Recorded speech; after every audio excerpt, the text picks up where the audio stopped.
Hello दोस्तों, आज हम कुछ बताने वाले हैं जो घर में मेडिसिन इमरजेंसी के तौर पे रखी जाती हैं, जिसको हम फर्स्ट एड के बोलते हैं।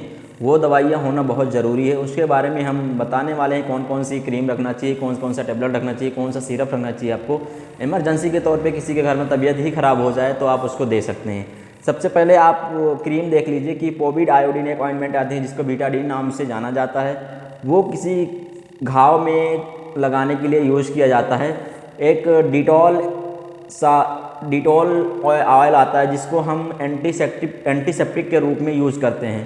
कहीं बैक्टीरियल इन्फेक्शन ना होने पाए तो हम डिटॉल का यूज़ कर सकते हैं। एक बर्नॉल क्रीम आता है जिसको हम घर में कोई जल गया है तो उसको हम अप्लाई करा सकते हैं।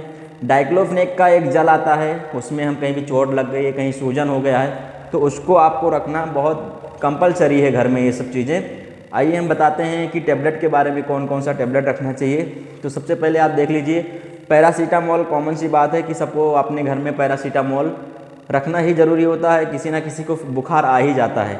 उसके बारे में एसाइक्लोफिनेक पैरासीटामोल का एक कॉम्बिनेशन आता है फार्मूला, जो जीरोडाल पी नाम से आती है। इसको बोला जाता है कमर दर्द, बदन दर्द या सिर दर्द के में काम लिया जाता है इसको। एक सिट्राजिन टैबलेट आता है, उसको एज एलर्जी के कंडीशन में दिया जाता है।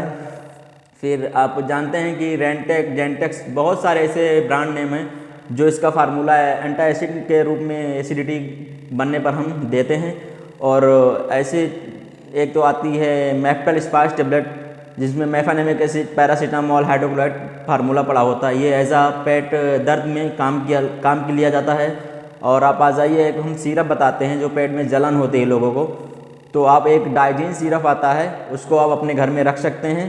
ऐसे मेडिकल नॉलेज लेने के लिए हमारे चैनल को सब्सक्राइब करें, लाइक करें, शेयर करें। बहुत बहुत धन्यवाद।